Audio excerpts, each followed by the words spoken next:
condiciones actuales del sistema This educativo. meeting is being recorded. Creo que todas y todos acá sabemos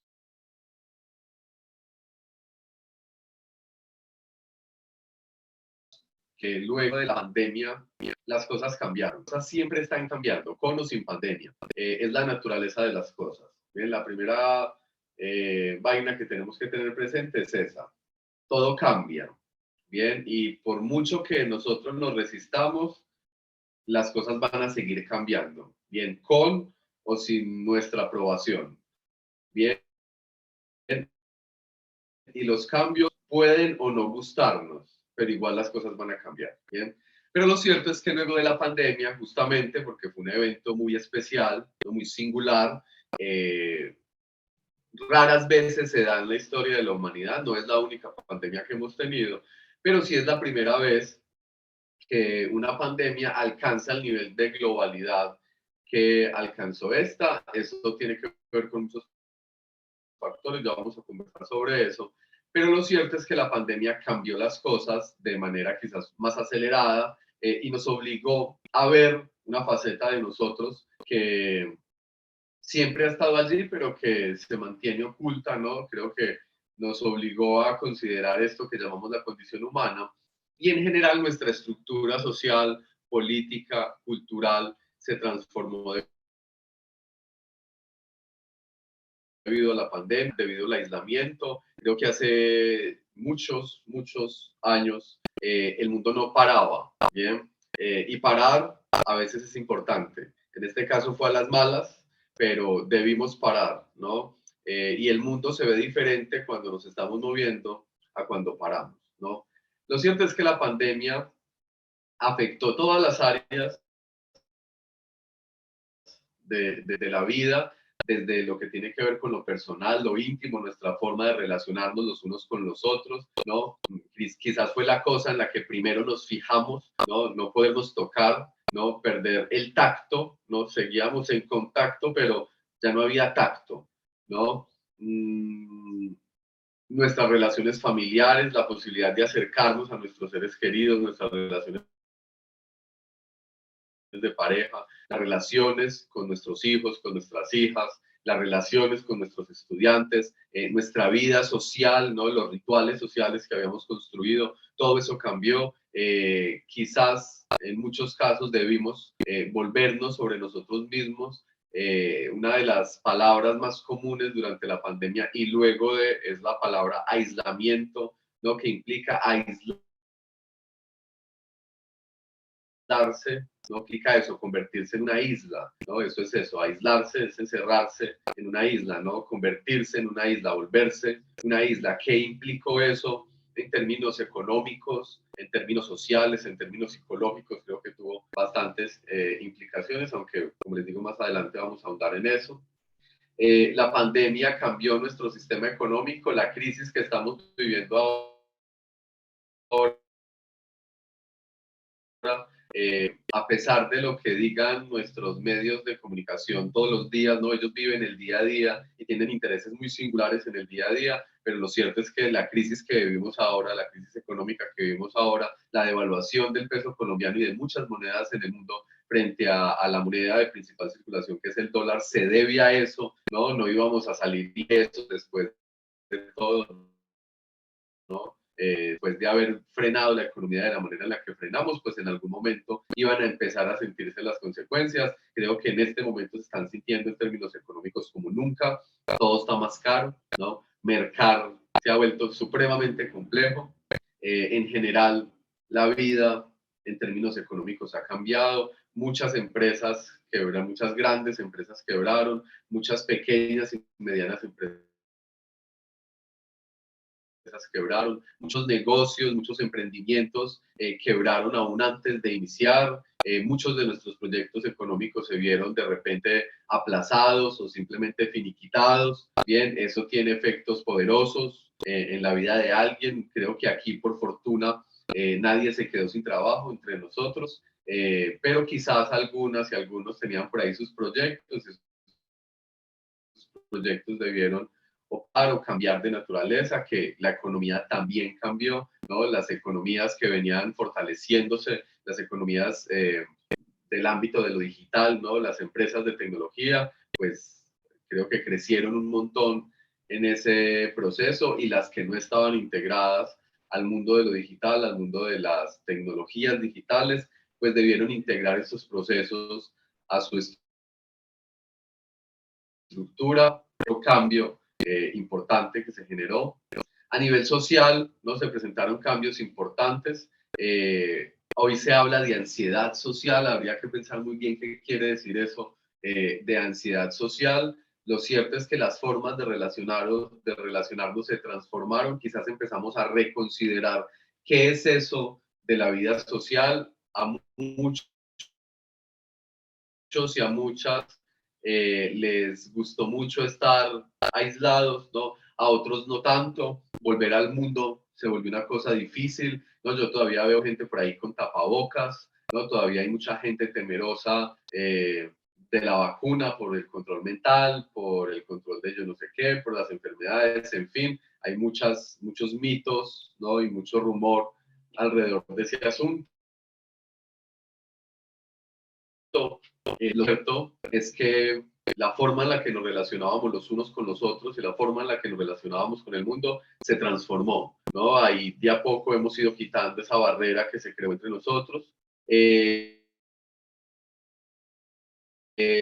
Al igual, las cosas también cambiaron, ¿no? Los rituales sociales cambiaron, los rituales culturales cambiaron, estamos cada vez más tiempo en la pantalla.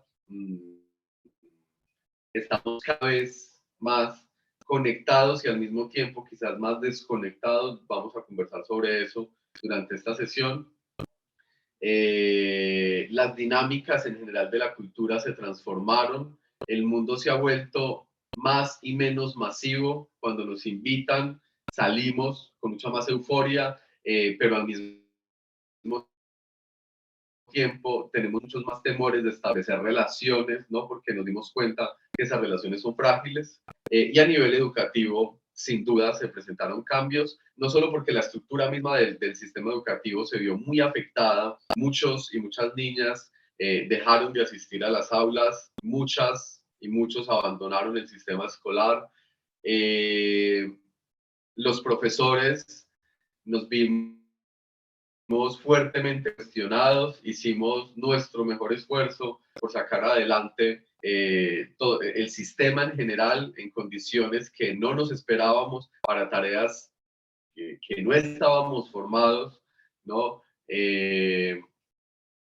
Y al mismo tiempo debimos enfrentar nuestra vida personal, ¿no? Porque además de ser profes, pues uno tiene su intimidad y resulta que todo eso se vio afectado, nos vimos reducidos a esta ventana, ¿no? Que es la pantalla, y eso tuvo efectos, ¿no? Eso tuvo efectos, nos obligó a pensar qué es eso de ser docentes, qué es ser profesor, nos obligó a pensar qué tan actualizados estábamos en términos de contenidos y sobre todo en relación con nuestras y nuestros estudiantes, nos obligó a pensar como casi nunca en el contexto social de nuestros estudiantes. Yo, por ejemplo, les confieso, durante la pandemia entré a la casa de mis estudiantes, que es otra forma, ¿no? Yo los conocía y las conocía el rol de su lugar en el aula, conocía el rol, más bien o la identidad que habían creado para asistir a la institución, pero no conocía su intimidad. Y pude ver sus paredes, pude ver los cuadros que tienen en sus cuartos, pude escuchar la voz de sus madres, de sus padres, ¿no? Me di cuenta del nombre de sus mascotas, supe cómo se ven justo al levantarse, ¿no? Supe cómo se ven justo antes de acostarse, escuché algunas discusiones de las que se llevan en su casa, ¿no? Supe cuáles son los tendidos de sus camas, en fin, pude entrar a su intimidad. De otra manera, eso me pareció enriquecedor, pero también me impacté. Vi paredes, literalmente paredes de tela, ¿no? Estudiantes que viven en condiciones muy complejas y que sin duda afectan, ¿no?, su proceso educativo, y es una cosa en la que debemos, y yo personalmente no he parado de pensar. La educación cambió, el sistema escolar cambió y va a seguir cambiando. Bien, aquí vamos a hablar sobre esas dos cosas, sobre lo que cambió, pero sobre todo sobre lo que va a seguir cambiando, porque pues el mundo no se acabó, nos quedó mal ese fin del mundo, pero estamos a esto, bien, y es una cosa que quiero que tengamos muy presente. Si nosotros,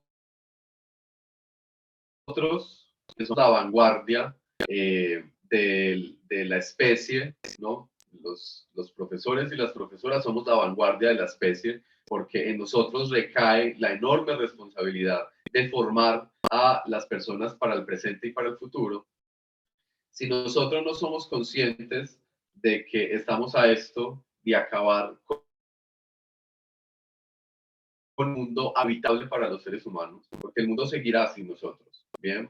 Pero hay dos cosas que hay que considerar. ¿Cuánto desastre vamos a producir antes de que el fin nos llegue? Y si vamos a aceptar esa llegada del fin así tan así, ¿no? Si de verdad estamos dispuestas y dispuestos a cambiar de alguna manera y esa responsabilidad recae sobre nosotros. La cosa es más grave de lo que parece. Nosotros vivimos en Latinoamérica.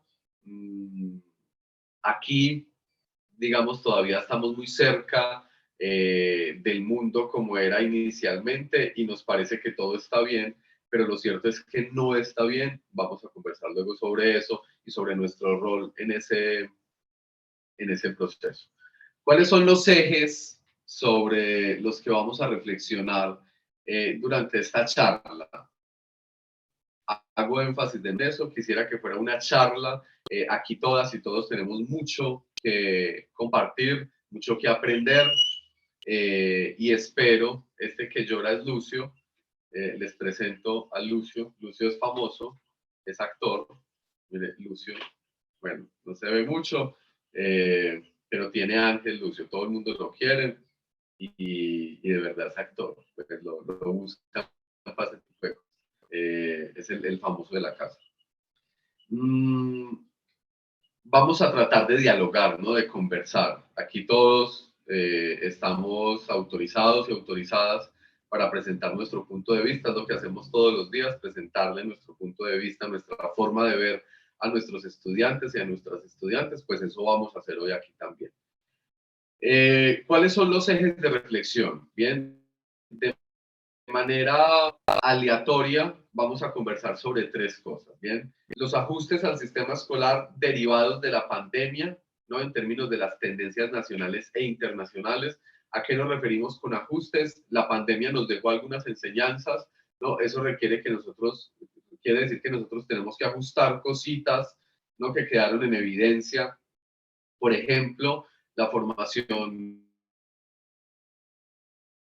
docente, las habilidades docentes alrededor de las tecnologías digitales, las habilidades docentes alrededor de la experiencia afectiva, las habilidades docentes alrededor del manejo de nuevos entornos de aprendizaje. Ya vamos a hablar sobre eso, un poco realidad aumentada, el metaverso, las tecnologías en general, la idea que nosotros tenemos de tecnología, el e-learning, ¿no? Blended learning, palabras que se nos van a volver más comunes a nosotros, sobre todo porque solo escuchándolas y escuchándolos me doy cuenta que hay mucha gente joven acá, por lo menos menor de 50, es decir, todavía en la etapa de la juventud, ya luego pasamos a la madurez, ¿no?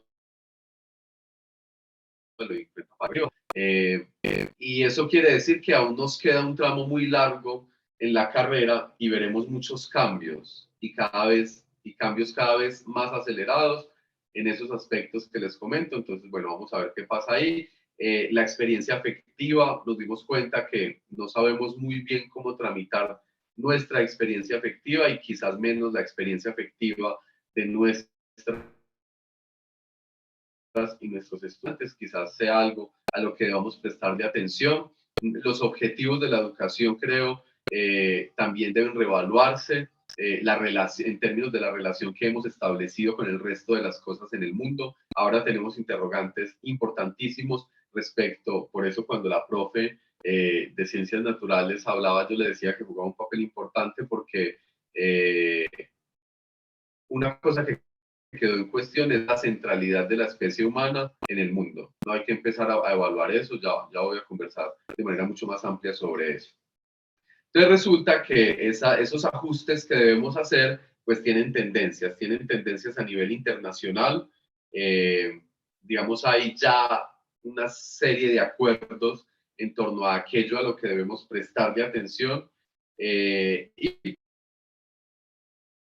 pues a nivel nacional respondemos de manera singular a esas tendencias, nos concentramos en unas cosas o en otras de acuerdo a nuestras necesidades en contexto, a nuestras necesidades culturales, políticas, económicas, sociales, bien a la realidad del país que es bastante heterogéneo. Creo que en el simple llamado a lista nos dimos cuenta de eso. Tenemos un país sumamente heterogéneo, sumamente diverso, con necesidades muy heterogéneas, muy diversas, y eso implica que esos acuerdos que se hacen a nivel internacional, pues a nivel nacional deben ser interpretados de acuerdo a las necesidades específicas. Ese es el primer eje, ¿no? Ajustes al sistema escolar derivados de la pandemia, tendencias nacionales y tendencias internacionales.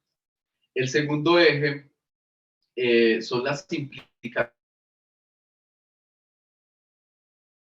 de la pandemia en los aprendizajes y el desarrollo socioemocional de estudiantes y de educadores. Nos vimos muy frágiles, ¿no? Nos vimos muy frágiles durante la pandemia, no solo por el miedo a la muerte inminente, sino porque nos dimos cuenta que necesitamos mucho los unos de los otros.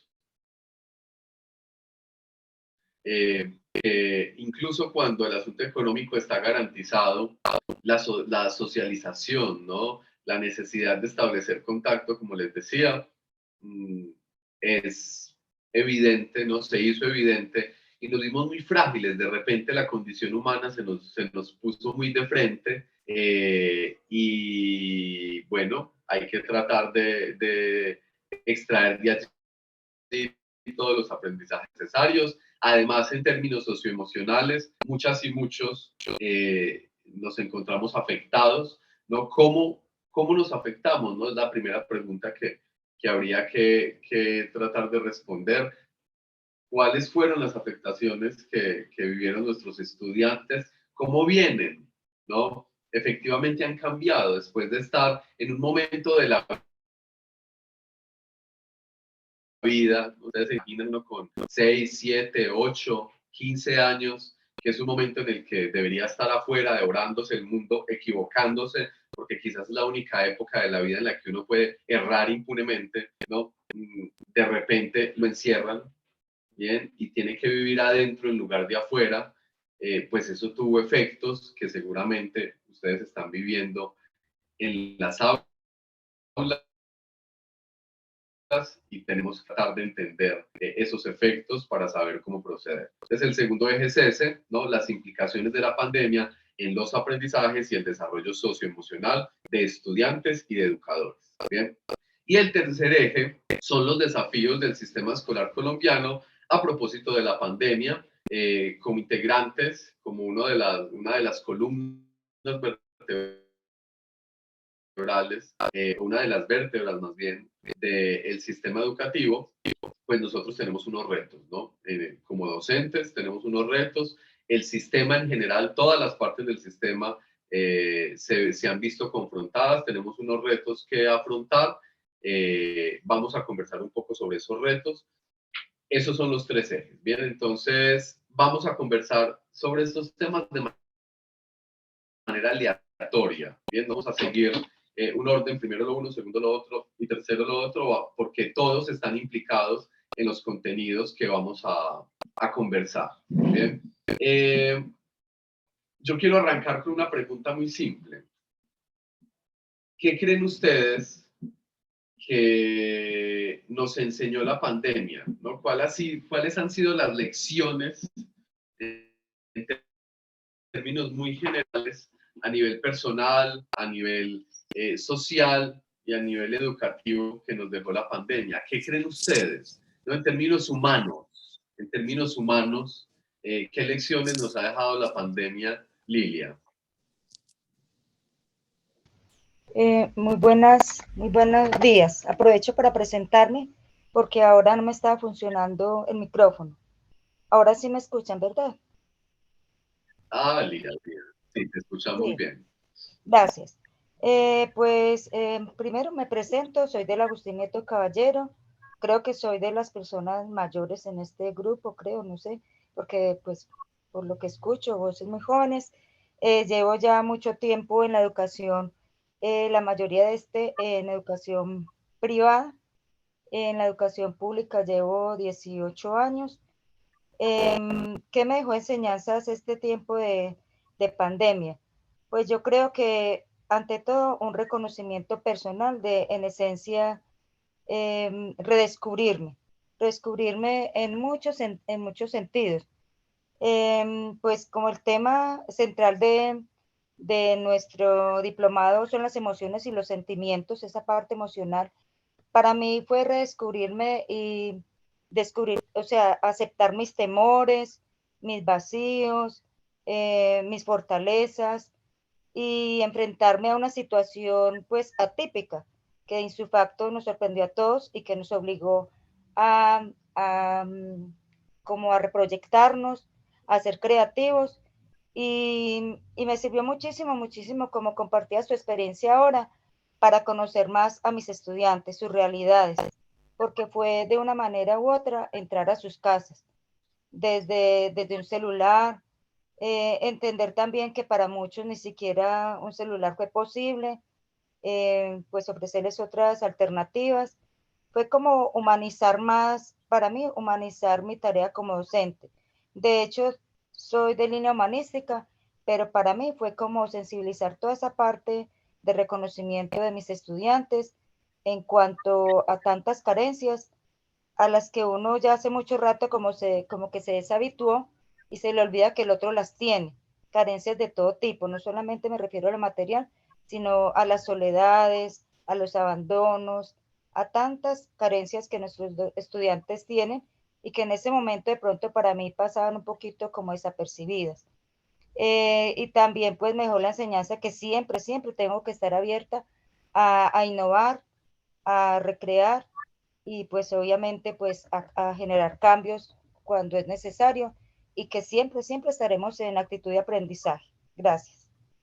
Ok, muchas gracias, Lilia, muchas gracias. Sí, efectivamente, creo que una lección importante es esa, ¿no? Siempre estar en actitud de aprendizaje, porque pues en esta situación tan sui generis nos encontramos con que debíamos saber cosas que no sabíamos y pues la actitud es esa, ¿no? Si no lo sé, me pongo en la tarea porque siempre hay algo que aprender. Muchas gracias, Lilia. Carlos. Bueno, a nivel personal creo que, pues para mí fue una época de poder estar en mi casa. Definitivamente creo que, pues es que suena feo, pero fue una bendición para mí en ese momento. Poder estar en mi casa porque siempre por diferentes circunstancias he estado fuera de la ciudad, fuera del país, trabajando acá.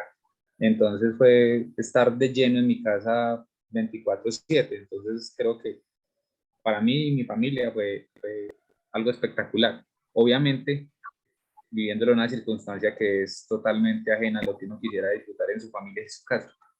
Pero pues sí le doy el lado positivo también a este proceso. Sin embargo, creo que a nivel social fue algo muy tenaz porque era andar como huyéndole a la gente.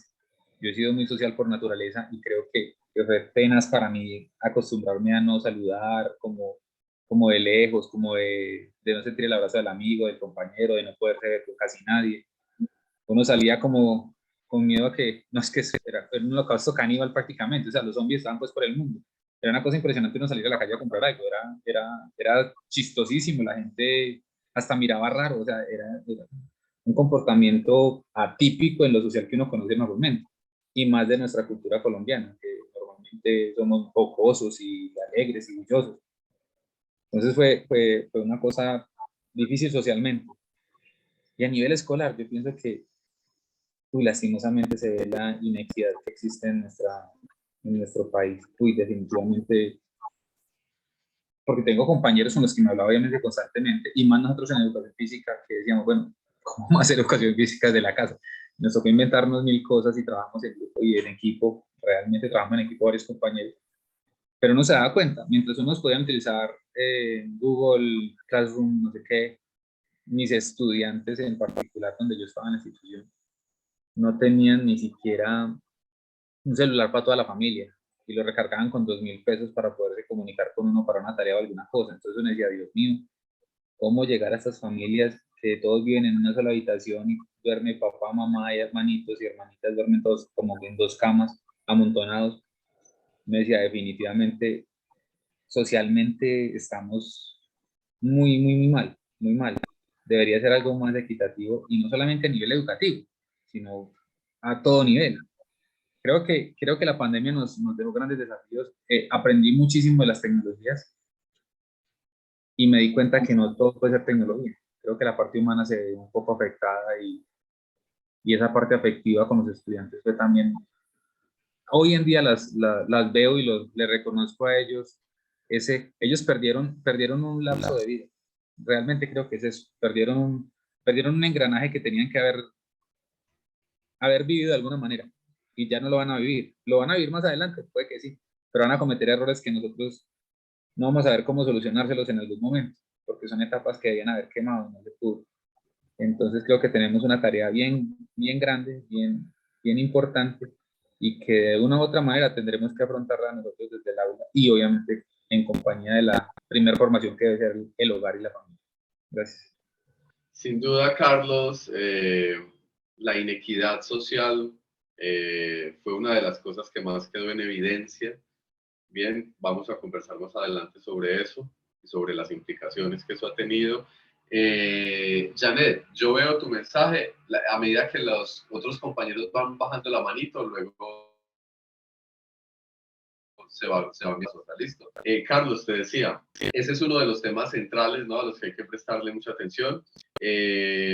Está además, pues, como tú bien lo dices, el tema de que no todos vivieron el aislamiento de manera trágica, ¿no? De manera difícil. Para algunos, yo personalmente también aproveché muchísimo ese tiempo, pero lo cierto es que no todos tuvieron esa posibilidad, como tú dices, la inequidad, un factor importantísimo allí. Y yo creo que en realidad no es que hayan dejado de vivir una etapa, sino que la vivieron de otra manera. Y eso, como tú bien lo dices, va a tener efectos en la forma como viven y cómo van a seguir viviendo, cometerán errores distintos a los que se supone debieron haber cometido. Hay que equivocarse, ¿no? Hay que equivocarse, creo que es nada para equivocarse. Y bueno, vamos a conversar un poco sobre eso. Muchas gracias, Carlos. Luisa. Sí, bueno, a nivel personal, lo primero que me dejó la pandemia fue... Disculpame, te interrumpo, Luisa. Una cosa que me pareció una maravilla de esto es que cada vez que alguien habla, aparece el nombre, entonces uno puede llamar a las personas por su nombre de primera y eso genera un tipo de contacto, ¿no? La idea de que están apelando a mi identidad, de allí la importancia de los nombres. Me gusta eso. Luisa, te bueno, escuchamos y a nivel... discúlpame por interrumpirte. No, tranquilo. A nivel personal, me permitió la pandemia reconocer mis emociones, no solo las positivas, sino también las negativas. Y partir de esto, que es necesario para estar como equilibrada y poder interactuar con mis estudiantes. ¿Qué me mostró la pandemia? Que los docentes somos indispensables, que por más que estemos detrás de una pantalla, somos como la parte humana que no será reemplazada jamás por nada.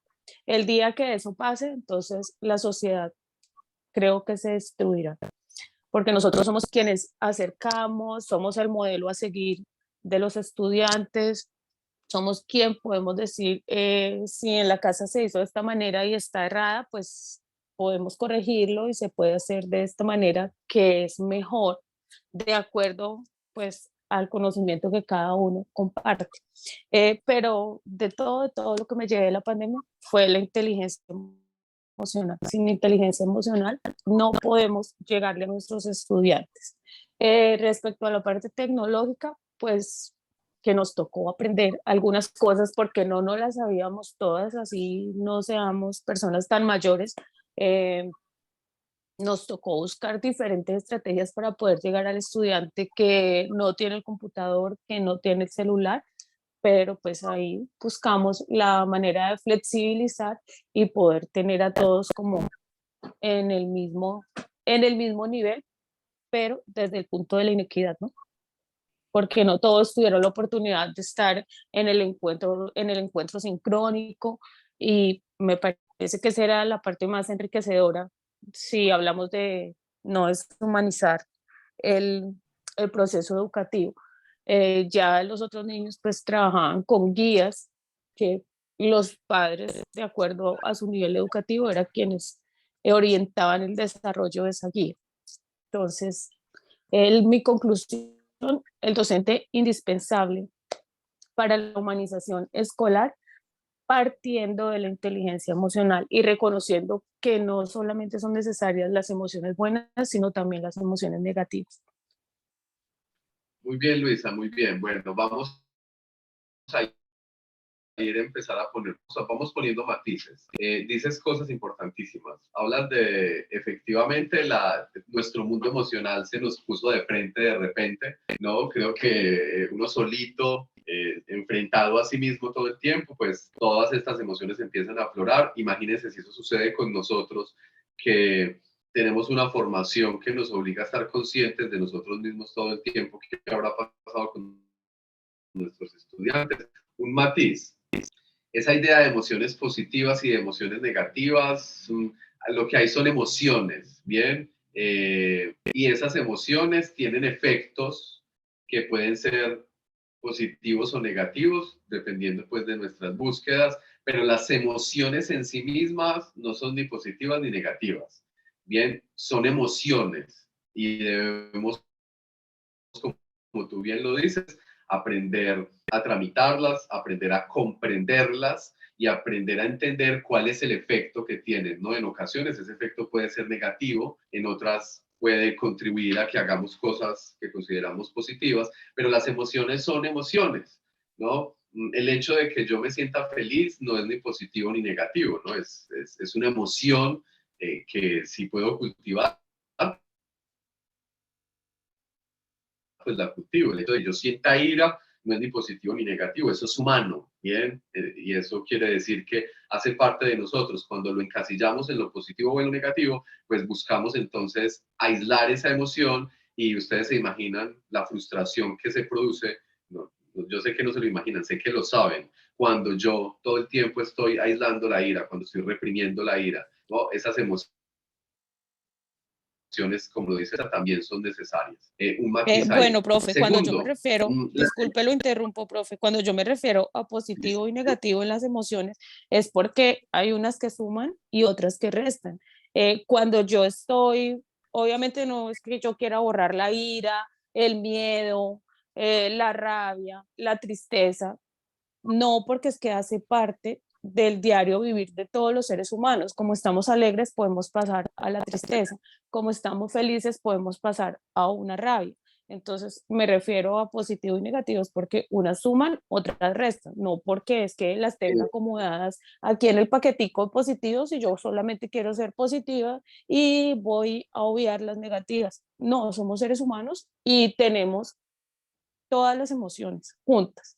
Lo único es que las reconocemos, cuáles son las que nos dan como mayor armonía en la vida y cuáles son las que de pronto de repente nos revuelcan un poquito nuestro entorno, pero entonces, dependiendo de la gestión que nosotros le demos a estas emociones, pues así mismo es que nosotros vamos a poder interactuar con con las personas que tenemos a nuestro alrededor, específicamente con nuestros estudiantes, porque se puede decir que nosotros somos el modelo a seguir y pues no está también que los estudiantes nos vean desbordados en ira, en llanto, en rabia. No, lo que uno quiere es generarles pues como unas sensaciones diferentes a las que traen de casa, porque hay que reconocer que hay unos hogares que no son tan armoniosos y pues eso es. Muy bien, Luisa, muy bien. Efectivamente, a ver, yo creo que todas suman, todas nos enseñan algo, pero los efectos, como tú bien lo dices, pueden ser positivos o negativos dependiendo de los contextos, ¿no? Luego vamos a ahondar sobre ese asunto, también sobre algo que dices. Luisa dice un montón de cosas importantes. Eso de que nosotros somos el modelo o el ejemplo. Hay que evaluar eso, vamos a ver cómo, no porque no aprendan de nosotros, sin duda lo que nosotros hacemos y decimos se enseña un montón, pero hay que evaluar esas ideas, ¿no? Creo que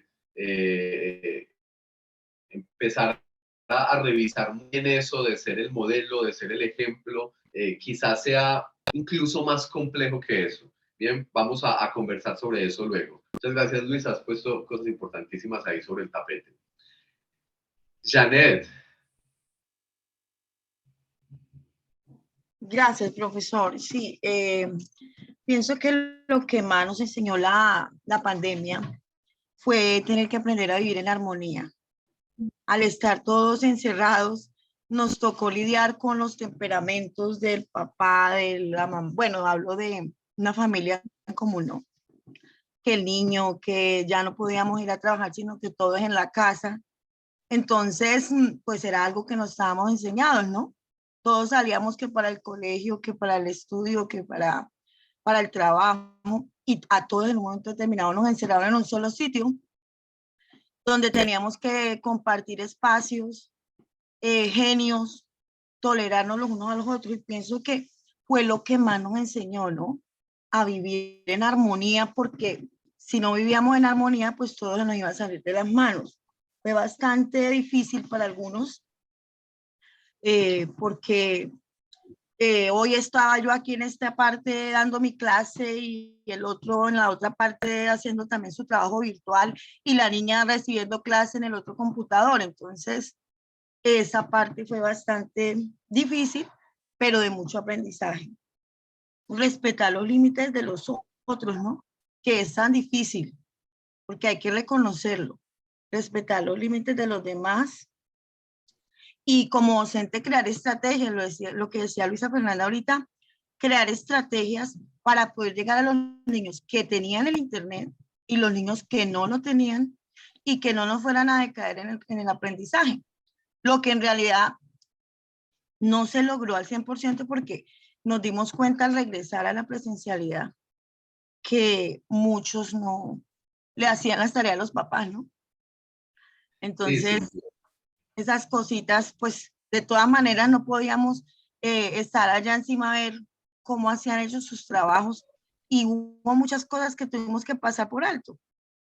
Pienso que como conclusión, profe, lo más importante, digamos que para mí, el poder aprender a vivir en armonía y respetar Bueno, los límites de los demás. muy bien, Janet. Cultivar la armonía. Vivir en armonía todo el tiempo es imposible y además contraproducente. Eh, eh, hay un texto sobre el que yo siempre vuelvo. De hecho, trato de iniciar algunos de mis cursos con ese texto. Voy a justamente a leerles unas líneas de ese texto. Porque la armonía es absolutamente necesaria. Sin duda es necesaria cultivar la armonía, es necesario. Bien, pero no todo puede ser armónico. Los conflictos son necesarios, absolutamente necesarios. Sin conflicto no hay transformación. Bien, también hay que vivir los conflictos y a veces también cultivarlos. Este texto es un texto clásico que debimos haber tenido presentes todas y todos antes de que iniciara la pandemia, y es el elogio de la dificultad de Stanislao Zuleta. Voy a leer unas líneas. La pobreza y la impotencia de la imaginación nunca se manifiestan de una manera tan clara como cuando se trata de imaginar la felicidad. Entonces comenzamos a inventar paraísos, islas afortunadas, países de cucaña. Una vida sin riesgos, sin lucha, sin búsqueda de superación y sin muerte, y por lo tanto también sin carencias y sin deseo. Un océano de helada sagrada, una eternidad de aburrición, metas afortunadamente inalcanzables, paraísos afortunadamente inexistentes. Todas esas fantasías serían inocentes e inocuas si no fuera porque constituyen el modelo de nuestros propósitos y de nuestros anhelos en la vida práctica. Aquí mismo, en los proyectos de la existencia cotidiana, más acá del reino de las mentiras eternas, introducimos también el al tonto de la seguridad garantizada, de las reconciliaciones totales, de las soluciones definitivas. Puede decirse que nuestro problema no consiste ni principalmente en que no seamos capaces de conquistar lo que nos proponemos, sino en aquello que nos proponemos, que nuestra desgracia no está tanto en la frustración de nuestros deseos como en la forma misma de desear. Deseamos mal. En lugar de desear una relación humana inquietante, compleja y perdible, que estimule nuestra capacidad de luchar y nos obligue a cambiar, deseamos un idilio sin sombras y sin peligros, un nido de amor y por lo tanto, en última instancia, un retorno al huevo. En vez de desear una sociedad en la que sea realizable y necesario trabajar arduamente para hacer efectivas nuestras posibilidades, deseamos un mundo de satisfacción, una monstruosa salacuna de abundancia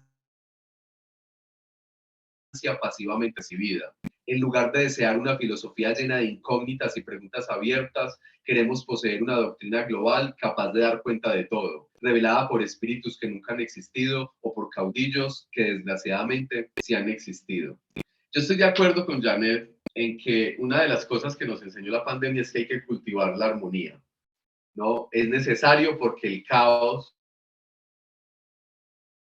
nos beneficia a veces, pero también hay que aprender a reconocer el valor de los conflictos, el valor de ese caos, ¿no? El valor de lo que no, bien, porque es ahí, y de hecho estamos acá justamente por eso, donde la vida nos enseña, ¿no? Donde nos va llevando a los límites, y en esos límites están los límites no solo de nuestras posibilidades, sino de nuestros saberes, ¿no? Nos obligamos a ver qué hay después del límite, qué podemos aprender de eso. Entonces, efectivamente, sí, el cultivo de la armonía, el cultivo de la paz en nosotros, lo que hoy en día los terapeutas que están haciéndose el día con nosotros, ¿no?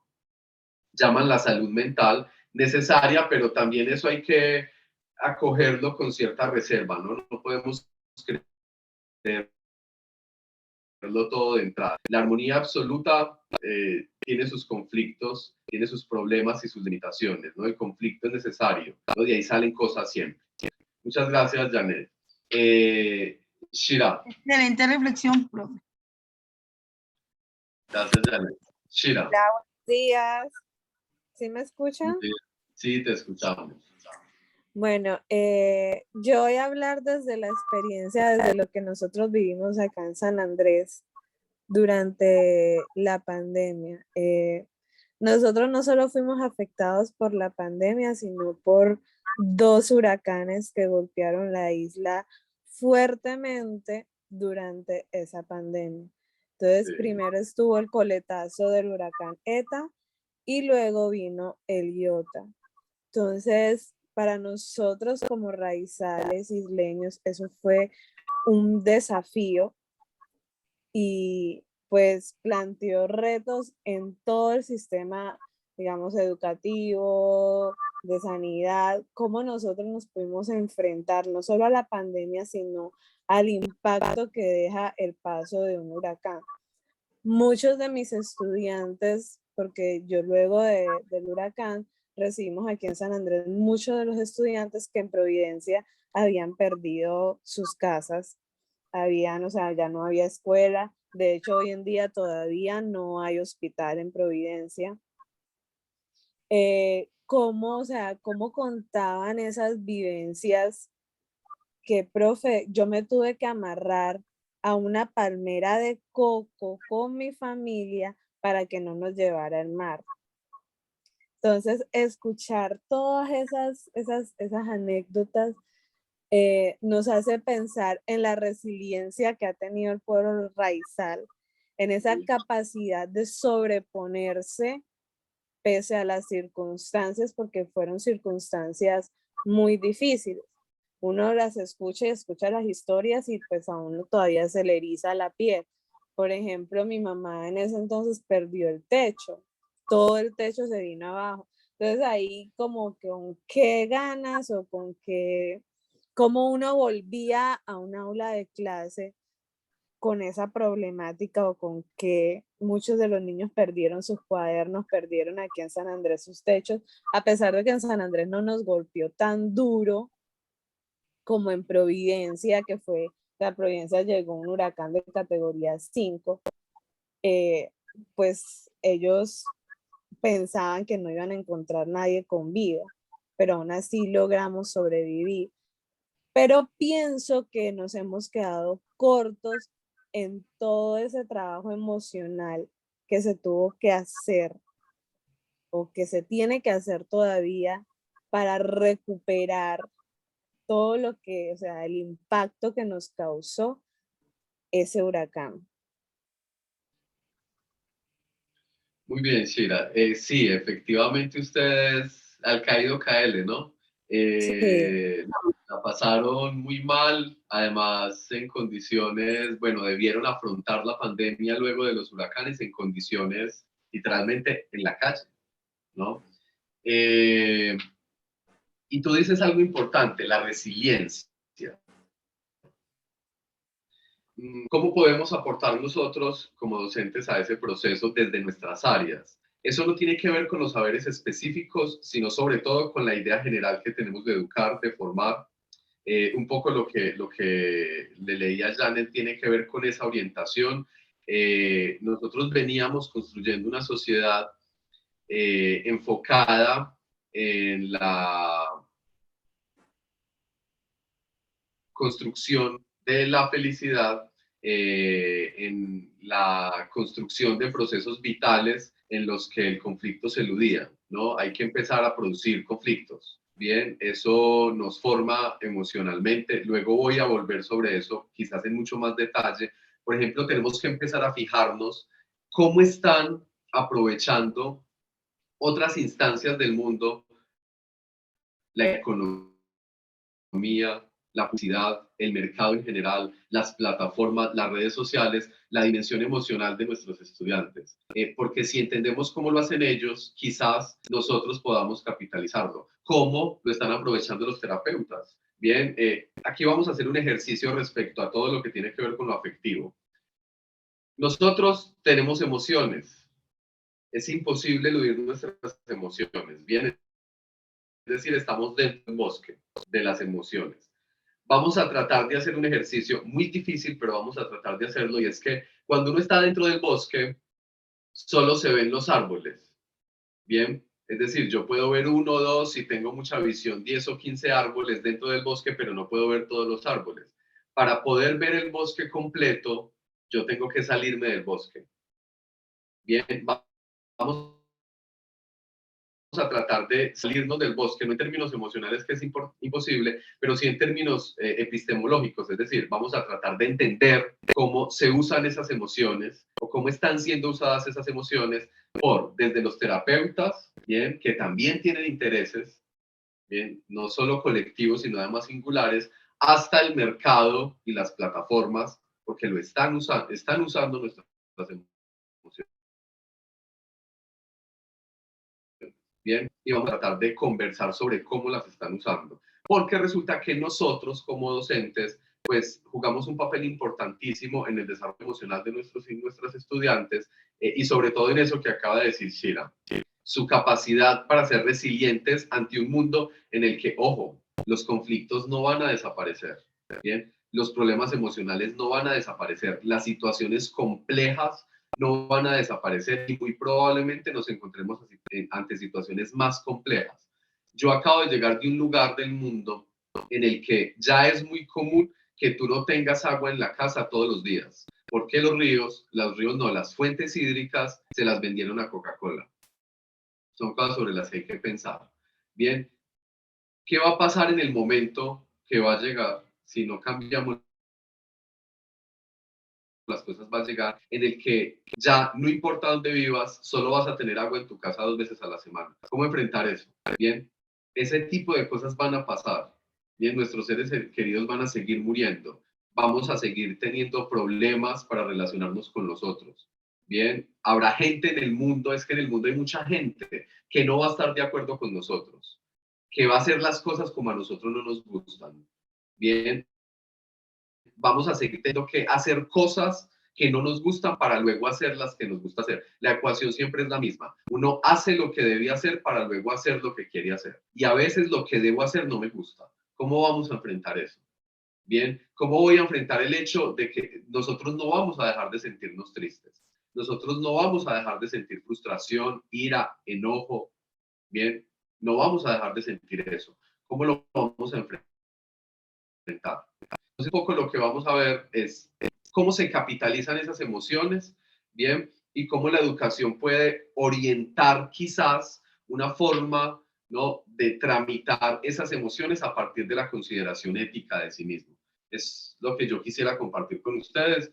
Entonces es muy importante, tú has dicho algo clave y es las emociones están ahí en el centro. Bien, nuestra vida afectiva quedó ahí en el centro y vamos a tratar de ver cómo la educación contribuye a eso. Vamos a escuchar a Zuleima y luego nos escuchamos con el resto para poder avanzar en los contenidos. Zuleima.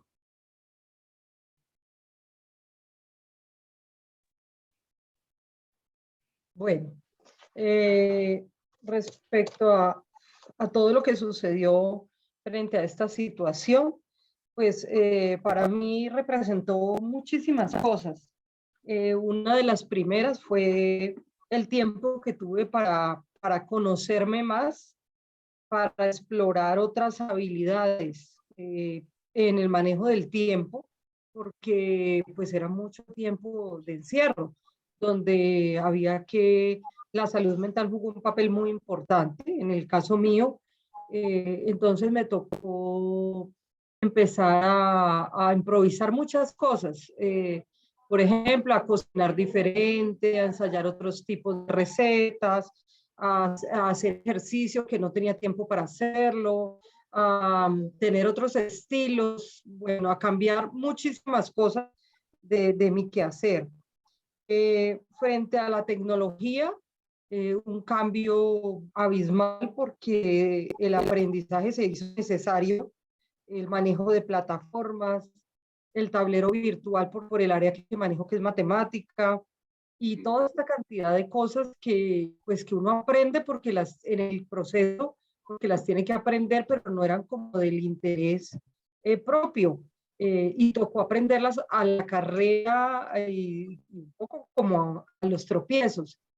El manejo de los correos, tanta información que mandaron los estudiantes que el celular de nosotros colapsaba. Bueno, yo creo que fueron muchísimas cosas desde ahí. Otra de las cosas que para mí fue muy importante es cómo llegar al estudiante desde la casa en un área como matemática. Mucha dificultad los estudiantes la aprenden en el aula de clase y ahora pues a través de un video de 5 minutos, máximo 5 o 6 minutos, porque si no, no les llegaba tampoco a los que podían acceder. Entonces era como tener que cambiar el aprendizaje. Entonces me descubrí haciendo cosas muy diferentes.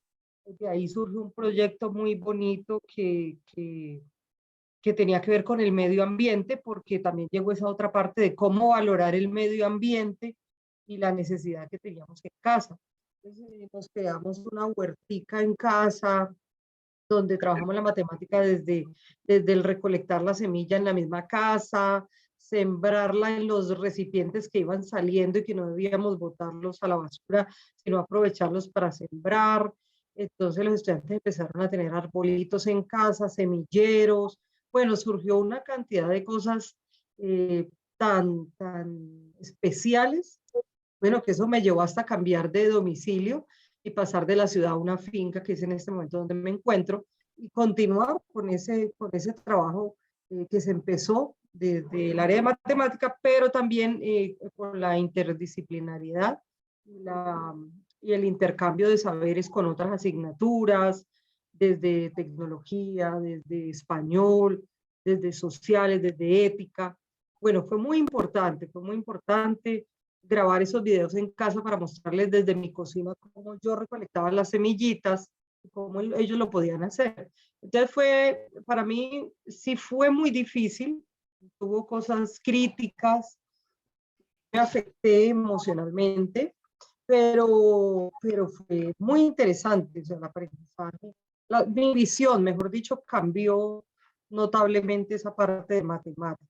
También surgió por allá otro proyectico que tenía que ver con la sexualidad, y es con la diversidad y la sexualidad, y también lo hicimos desde cómo me acepto y acepto a los demás.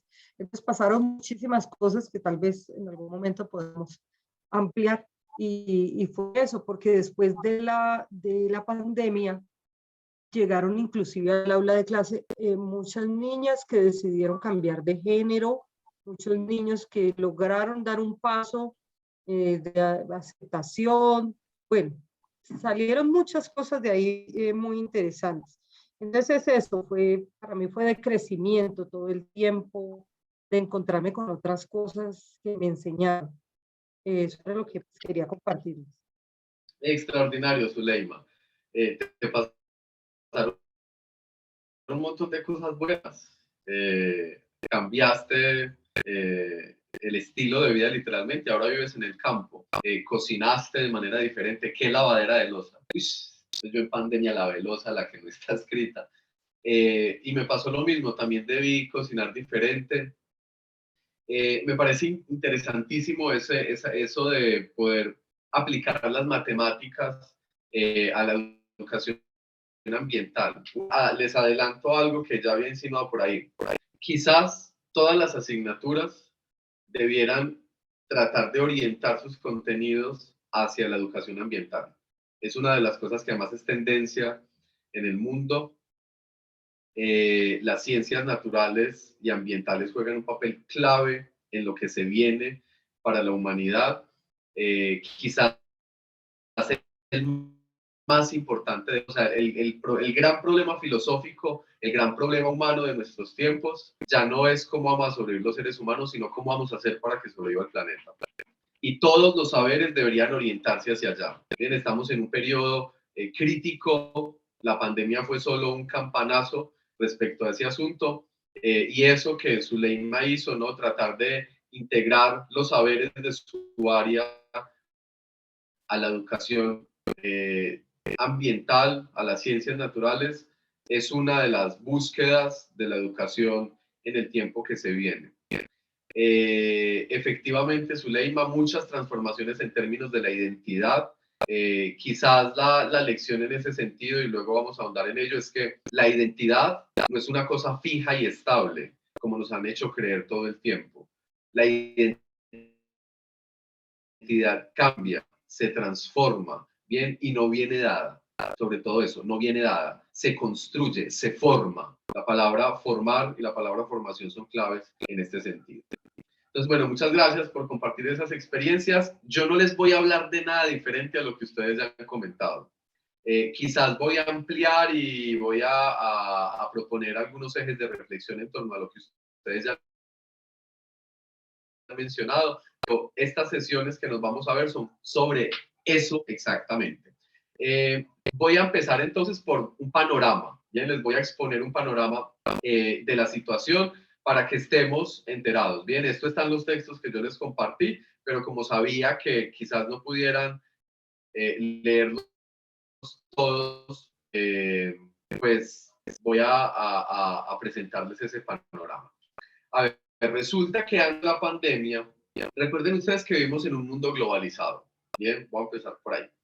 ¿Qué implicaciones tiene vivir en un mundo globalizado? Resulta que, a diferencia de lo que sucedía en el siglo XVIII, por ejemplo, o incluso en el siglo XIX, pues hoy, si yo quiero ahorita mismo verme y conversar con una persona que está en China, puedo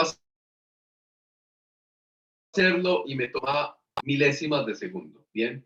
Si yo quiero compartir información con esa persona en China, puedo hacerlo y toma milésimas de segundo. Si yo quiero crear un proyecto conjunto con esa persona que está en China, me toma milésimas de segundo, solo se requiere la intención. Más aún, si yo quiero enviarle algo a esa persona que está en China, en el siglo XVIII me tomaba meses, muchos meses, quizá años. Hoy me toma días. Si yo quiero ir a China, me demoro 2 días, 3, sin mucho. Bien, ¿qué quiere decir eso? Las distancias y los tiempos se han acortado. Eso se debe a varios factores. El proceso de industrialización que arrancó por allá en el siglo XIX,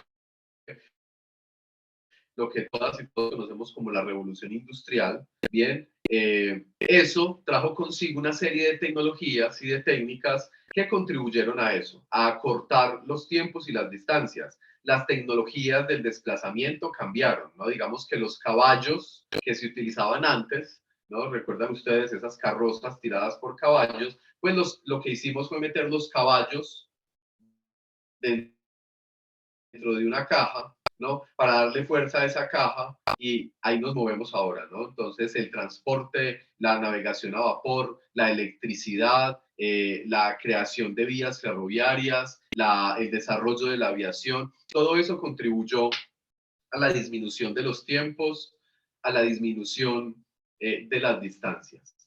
Eso creó un mercado global, ¿no? Nuestro mundo está globalizado no solo por la comunicación, sino además por el mercado. Lo global, lo verdaderamente global es el mercado. ¿Cómo se da cuenta uno que lo global es el mercado? Yo he, como seguramente ustedes, pasado por todas en esto de la educación, pero hace muchos años trabajé con el Ministerio de TIC, recién creado en ese entonces, en un programa que se llamó Computadores para Educar. Yo trabajaba en una zona de Caldas, en todo Caldas en realidad, visitando para hacer las líneas de base, para ver qué había de tecnología en esas escuelas, toda la zona rural. Bien, entonces les digo que hubo instituciones que estaban a 8 horas a caballo y 4 en un carro, ¿no? Entonces creo que había montado tanto a caballo, además pasando ríos, una cosa extraordinaria. Y resulta que en esos contextos me encontré con que allá no hay computadores, no habían computadores, no había internet, no había estado prácticamente.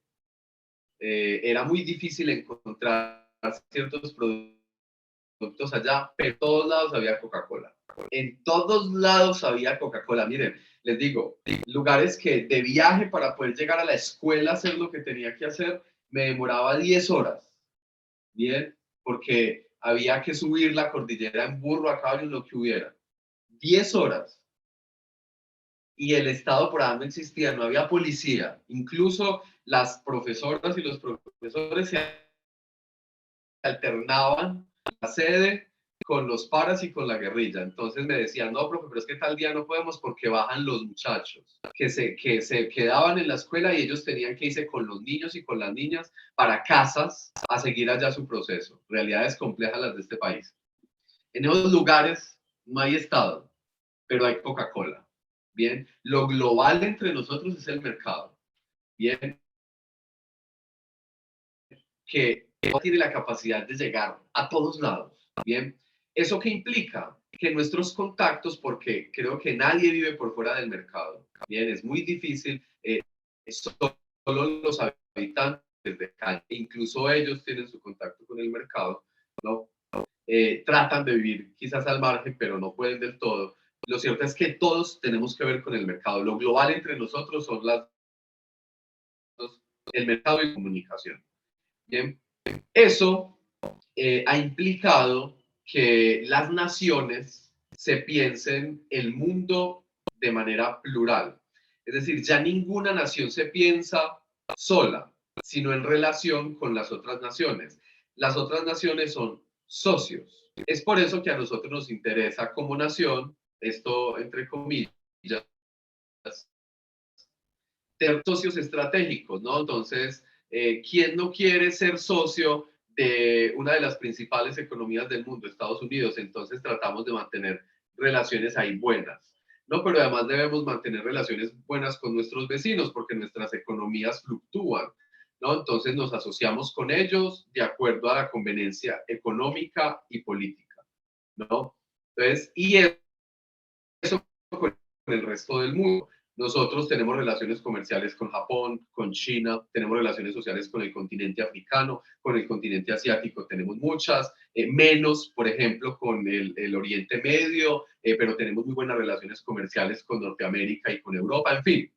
Nos comunicamos con todo el mundo y tenemos relaciones comerciales con todo el mundo. Bien, hoy si yo quiero comprar antes, yo soy bibliófilo, ¿no? Melómano. Si yo quería un disco o un libro, eso era un lío para conseguirlo. Ahora entro a Busca Libre, de donde sea que esté el libro me lo traen. Hay plataformas igual para comprar discos, para bajar música, para escuchar música, así, en un ya. Bien. Entonces el mundo está globalizado. ¿Eso qué ha implicado? Que las economías deben pensarse en términos globales y hacen organizaciones. Bien, ¿por qué? Porque es más fácil mover el barquito entre varios, ¿no? Remar entre varios que remar uno solito. Y ese es el fin de organizaciones. Eso además crea estructuras de poder. El poder sigue moviendo nuestro mundo. La gente sigue, hay gente loca, ellos sí están locos, que quieren dominar el mundo. Bien. Y digo que están locos porque usted que se gana dominando el mundo. Se enferma, pierde intimidad, pero el poder es una de esas drogas que los humanos no hemos podido dejar de lado, ¿no? Hay que ver nuestra clase política, ¿no? No tienen vida, no tienen intimidad. Sus hijos están investigados todo el tiempo, ellos están investigados todo el tiempo tienen un problema encima, todo el tiempo los están llamando a responder por algo. No tienen paz, esa paz de la que ustedes hablaban ahora, pero porque el poder está. El asunto es que por todos estos motivos pues se crean organizaciones. Quizás la más poderosa y la más influyente de esas organizaciones sea la ONU, bien, la Organización de las Naciones Unidas. Como su nombre lo indica, es una organización en la que se unieron las naciones para tomar decisiones conjuntas respecto a la forma como estamos viviendo. Bien, resulta que por allá en la primera década de los 2000, ya vamos para la tercera, ya se acabó este año prácticamente, que hace que era enero y ya es que el lunes, bien, avanza el tiempo muy rápido. El asunto es que ellos van viendo cómo va avanzando el mundo, ¿no? Y se aprovechan de los saberes de la ciencia, se aprovechan de desarrollos técnicos y tecnológicos, se aprovechan de las nuevas reflexiones en humanidades, en artes, para ir haciendo su balance del mundo. Y, por supuesto, de acuerdo a sus intereses. Y por allá en la primera década de los 2000 se dijeron, bueno, nosotros, con el mundo está pasando esto. Entonces vamos a tratar de ponernos unas metas, bien, de aquí al 2030. Porque pues el mundo no se cambia de un día para otro, el mundo no se cambia, no lo vamos a cambiar nosotros en un periodo de clases, no lo vamos a cambiar en un año de clases, no se va a cambiar en un periodo de gobierno, no se va a cambiar en una sola década. Los cambios de fondo toman tiempo, ¿bien? Entonces ellos dijeron, bueno, vamos a proponernos unos cambios de aquí al 2030. Esos cambios se conocen como objetivos de desarrollo sostenible. ¿Por qué sostenible? Porque resulta que uno de los grandes problemas que tenemos ahora es la falta de sostenibilidad en varios ámbitos. Primero, en términos éticos, nuestros países, y cuando digo nuestros, hablo de los países, de las economías emergentes, países en proceso de desarrollo, todo eso son eufemismos, ¿bien? Para decir que somos países pobres, ¿bien? Y que hay países muy pobres y países menos pobres, ¿bien? Y hay países ricos. Esa clasificación, hasta hace poco hablábamos de países del tercer mundo, pero a alguien le pareció que eso era muy brusco, que eso insultaba a nuestra nación, Entonces dijeron, bueno, entonces vamos a utilizar un eufemismo, países en vía de desarrollo. ¿Bien? ¿Qué quiere decir eso? Que nosotros no somos sostenibles en términos económicos. Nosotros gastamos más de lo que tenemos. Bien, nuestro país cada año, la deuda externa de nuestro país cada año aumenta. Bien, porque gastamos más de lo que producimos. Por ejemplo, seguramente a final de este año la deuda externa será más amplia porque resulta que nuestra deuda está en dólares. Bien, y si el dólar se pone más caro, pues nuestra deuda aumenta. Y nuestros gastos son mayores a nuestros ingresos. Entonces, ¿cómo hace uno una economía sostenible? Pues la vuelve productora, hace que en lugar de tener que comprar, pueda vender. De allí la importancia del cultivo de la tierra, del desarrollo tecnológico, porque solo el desarrollo tecnológico permite el desarrollo de la industria, y resulta que en la base de eso está la educación. Si nuestra educación no apunta hacia eso, pues vamos a seguir sin ser sostenibles. Además de sostenibilidad, quizás no hay otro. Bien, nuestro problema ahora es que el mundo se está acabando. No se está acabando él solito. Los seres humanos estamos acabando con el mundo. Bien, ¿a qué apunta la sostenibilidad ambiental? Yo le hago una pregunta a ustedes. De este día que recién comenzó, seguramente algunas y algunos de ustedes, los que más madrugan, se habrán levantado a las 4:30 de la mañana. Los que menos, porque teníamos esta clase a las 6. Bien, quiere decir que llevamos entre 3 y 4 horas despiertos, 4 o 5 horas. En estas 5 horas, ¿quién de ustedes, y por favor me levanta la mano, en estas 5 horas que llevamos, ¿quién de ustedes no ha hecho basura?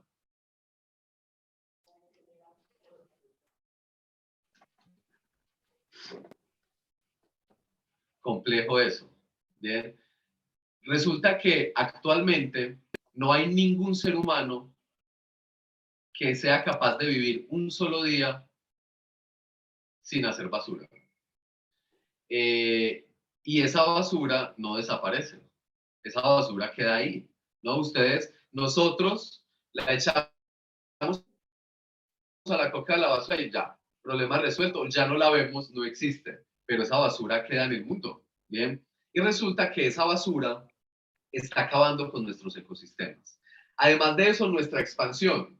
Entonces resulta que nosotros hemos empezado a irrumpir en hábitats que no nos pertenecen, que son hábitats de otras especies, que son fundamentales para el equilibrio de la vida en el planeta. Y es un modo de vida que no es sostenible. Honestamente, y esto que voy a decir suena duro, yo les pido que me tengan paciencia lo que queda de esta y la próxima sesión para justificar. La cosa que deberíamos tener presente ahora es que ningún ser humano, ninguno, es más importante que un árbol o que un río. Ninguno. Es difícil encontrar un ser humano que sea más importante para el planeta que una abeja. No existe ese ser humano. ¿Bien? Porque resulta que el árbol, el río, la abeja contribuyen a que la vida en el planeta siga circulando. Toda la vida, toda. Nosotros no. Bien. Estamos viviendo en un tiempo, luego voy a hablar sobre esto, que se conoce como el antropoceno. Y eso cambiarlo. Voy a explicar eso. Resulta que antes vivíamos en el Holoceno y ahora estamos en el Antropoceno. Explico esos dos periodos, algunos profes por acá me corrigen. ¿En qué consiste el Holoceno? El Holoceno era el periodo del mundo, no de la humanidad, del mundo. Recuerden que el mundo es mucho más antiguo que la humanidad. Nosotros somos una especie muy nueva en el planeta Tierra. Hay que pensar en términos del planeta Tierra. El planeta Tierra es esto que nos acoge, ¿no? Esta plataforma enorme en un lugar X del espacio que nos acoge. Bien, y resulta que para poder acogernos tiene sistemas que se equilibran de manera muy delicada, muy delicada. Si no existe una cosa, desaparece la otra, todo un tejido, ¿bien? Y si uno quita un hilo de ese tejido, todo lo demás se desmorona. No sé si les ha pasado, a mí me pasa, yo uso muchas camisas que cuando un hilo del botón se sale, ese botón sobrevive, ¿no? Y sobrevive un tiempo, pero cada vez se salen más hilos y se va poniendo más y más y más y más flojito, ¿no? Entonces ya al final yo me abotono con mucho cuidado hasta que llega un momento en el que simplemente se desprende. Yo ni me doy cuenta, pero se desprende. Bien, más o menos así funciona la vida en el planeta. Los hilos se van zafando de a poquitos. Hay sistemas, ¿no?, que sostienen la vida. Digamos que son 7 los sistemas fundamentales. Bien, luego les doy más información sobre eso. El asunto es que los hemos llevado todos al límite. Bien. El Holoceno era el periodo en el que los cambios que se generaban en el planeta Tierra eran producto de la actividad biológica natural del mundo, del movimiento de las capas tectónicas, de la evolución misma de las especies, de los cambios atmosféricos regulares. Bien, el mundo cambiaba, todo cambia. El cambio es la naturaleza de las cosas, ¿no? Pero resulta que los cambios eran provocados por la biología misma, ¿no? Por la naturaleza misma, entendiendo naturaleza en términos amplios. Ese era el Holoceno. A partir del siglo XIX empieza lo que se conoce como el Antropoceno. Es decir, que los grandes cambios que se generan en la Tierra ya no se producen en su mayoría por los cambios biológicos naturales, sino por la influencia de los seres humanos. Bien, y resulta que eso se conoce como antropoceno. Antropo, no por humano. Entonces resulta que los seres humanos pensamos una cosa muy extraña. Pensamos que nosotros somos el centro de la vida en el planeta. Bien, admiramos mucho a los griegos justamente porque ellos pusieron a los seres humanos en el centro de todo. Y no solo ellos, además otras culturas. Y la pregunta es, ¿por qué? O sea, ¿quién nos dijo a nosotros que nosotros éramos el centro de la vida? Que éramos la especie más importante. ¿Quién nos dio el derecho de ir e invadir el hábitat de otras especies y desaparecerlas? ¿No? Aquí vive tal ave, ¿no? Pero aquí queremos construir un complejo de edificios para que vivan tantas familias. Ah, pero esa ave entonces va a desaparecer, no importa. Vamos a construir allá una piscina y una cancha allí. Bien, y aquí un parquecito para los niños. Pero ¿y el ave esa va a desaparecer? No, no, no importa. En los primeros pisos hacemos tiendas y restaurantes. Bien, y de 15 pisos para que haya una vista bien bonita, pero ¿y el ave esa va a desaparecer? No, no importa. Bien, y esto lo vendemos a, ¿cómo no? Eso con subsidio a 180 millones, que el gobierno de 30, y eso lo otro lo pagan a cuotas, 25 años pagándolo, pero ¿y el ave esa va a desaparecer? Y a nadie le importa la ave esa, ¿no? Y resulta que detrás del ave se va un fruto. Bien, y detrás de ese fruto se van otras especies que se alimentan de ese fruto. Y resulta que como esas otras especies ya no esparcen la semilla, detrás de esa especie se va el árbol que da el fruto. Y detrás del árbol que da el fruto se va el agua que retenía ese árbol. Y detrás del agua se va todo el ecosistema del agua. Y erosionamos la tierra. Y lo que sucede en los 100 años siguientes es que el edificio cae porque ya no tiene cómo sostenerse, ¿no? Entonces resulta que en algún momento nosotros creímos que éramos el centro de la vida. Eso tiene que cambiar. La educación, y es la primera lección que debe salir de aquí, la educación debe desplazar al ser humano del centro. Nosotros ya no somos el centro. ¿Por qué? Porque si seguimos en el centro, nos quedan 100 años de vida sostenible. De aquí a 100 años, es decir, a sus nietos, les va a tocar Mad Max. Quizás no así, pero muy parecido. Bien, muy parecido. Entonces, toda la educación ahora debe enfocarse en eso. ¿Cómo le devolvemos la centralidad a las otras especies? Estamos en una 6ª extinción masiva. Todos los días desaparece una especie a causa de nuestra influencia. O sea, es una masacre. Lo que pasa es que a los seres humanos solo les importa que mueran otros seres humanos. No les importa que mueran esas aves, no les importa que mueran los osos. Los osos polares se están quedando sin hábitat. Bien, y ellos juegan un equilibrio importantísimo en el sostenimiento de la vida en el resto del planeta. Primera cosa, primer reto de la educación de cara al futuro después de lo que nos enseñó la pandemia. Hay que sacar a los seres humanos del centro. Hay que cambiar el antropoceno. Tenemos que volver al holoceno. Es importantísimo. Bien, desde todas las áreas debemos empezar a contribuir a eso. ¿Por qué? Eso de que en estos días me decía alguien, no, es que el nevado ahora es un sujeto de derechos. Toda la naturaleza es un sujeto de derechos. Bien, si nosotros queremos seguir compartiendo el planeta con el resto de la naturaleza, tenemos que cambiar nuestra educación. Nuestros estudiantes tienen que aprender desde el kinder que el árbol es más importante que cualquier cosa, incluso que ellos. Que el río es más importante que cualquier cosa, incluso que ellos. Que la abejita, que el pajarito, que el oso, que el perro, que el gato son más importantes que ellos. Si los seres humanos no nos sacamos del centro, nos queda muy poco de vida.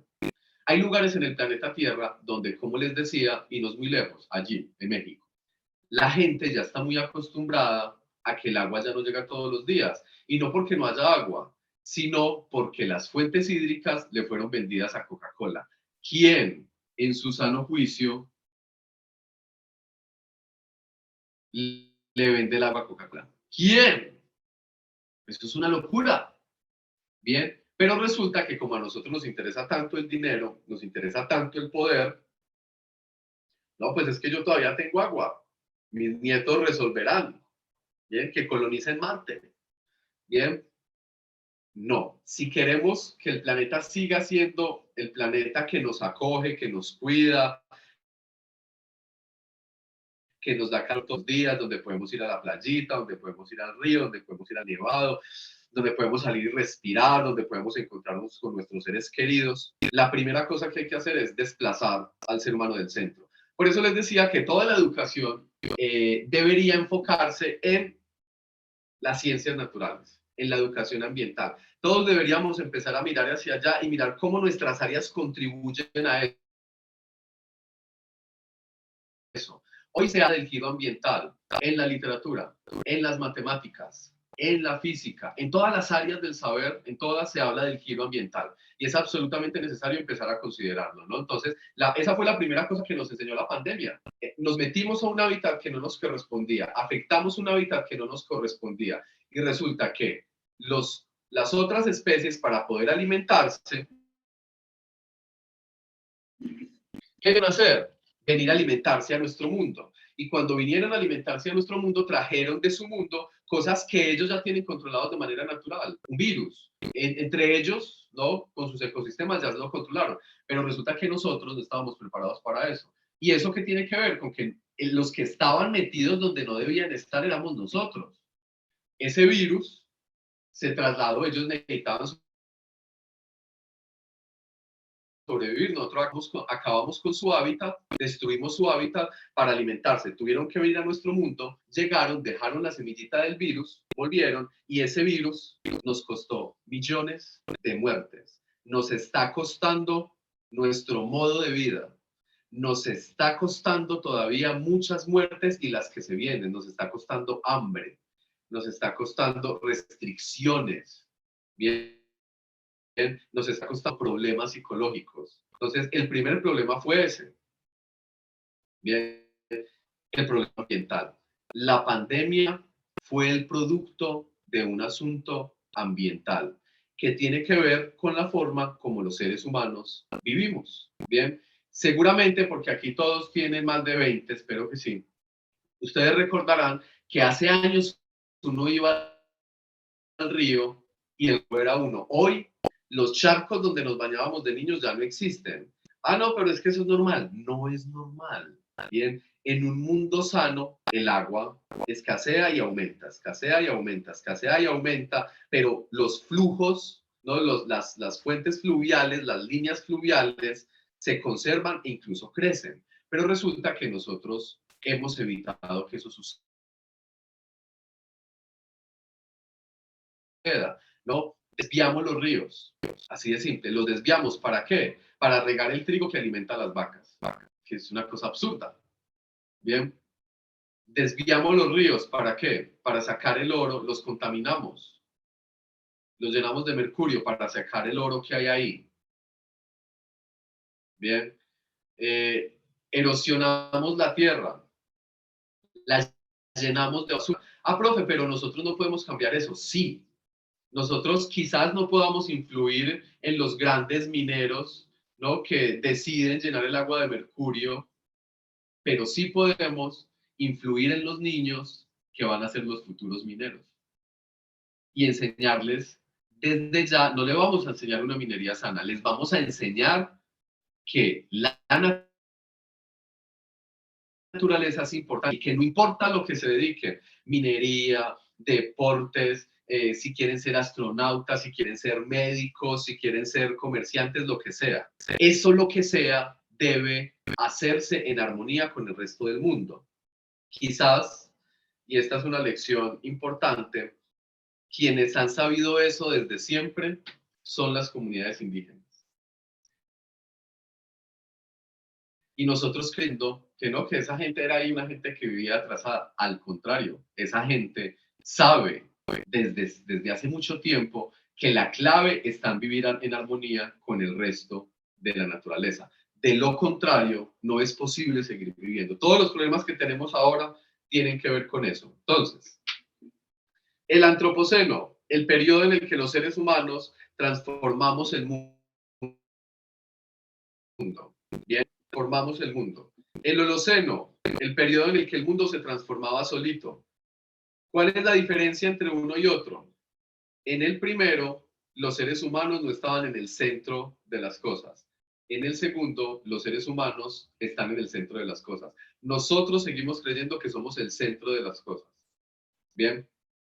Es tan grave, y de nuevo me perdonan, yo espero poder justificar esto durante el resto del curso, es tan grave que se quemen hectáreas, que se quemen 1000 árboles en la selva amazónica, como que mueran 1000 personas. O sea, es igual de grave. Igual de grave. Bien, y quizá más. Porque resulta que de esos, con esos 1000 árboles viven millones y millones y millones de personas.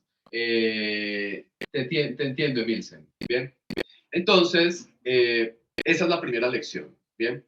En los objetivos de desarrollo sostenible de la ONU se habla justamente de lo sostenible. Cuando hablamos de sostenibilidad, en primera instancia está esa cuestión.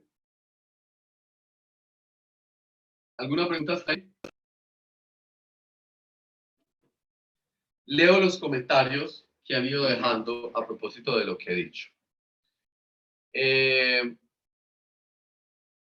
Dice Luisa, se rompe el equilibrio ecológico y se pierde la armonía con el ambiente. Es justamente lo que nos está pasando. Bien, en realidad los seres humanos, por nuestra huella ambiental, somos vectores. Somos una plaga. Más aún, pues plagas, es duro decirnos de esa manera, pero lo cierto es que, a diferencia de las otras especies, nosotros somos la única especie que hace basura, así de simple. Los residuos de todas las otras especies son orgánicos, es decir, se integran al sistema del desarrollo de la vida. Los nuestros no. La basura que hicimos en este pedacito de mañana que llevamos ya es un problema para el mundo. El mundo no tiene cómo procesar esa basura. Bien, uno de los proyectos, otra de las cosas, bueno, esto hace tiempo ya, pero ahora más que nunca es el aprendizaje por proyectos, ¿no? La enseñanza a través de proyectos. Ya vamos a hablar de eso de manera más amplia. Sería un proyecto en el que el objetivo sea que al final del proyecto los estudiantes sepan cómo vivir sin dejar residuos no orgánicos. ¿Cómo hacemos para vivir de esa manera? ¿Cómo contribuyen las áreas del saber a eso? Cada área, piensen ustedes en cada una de sus áreas. ¿Cómo hacemos? Uno que vive en San Andrés, allá la basura es un gran problema y la profe no me dejará mentir. ¿Cómo hace uno?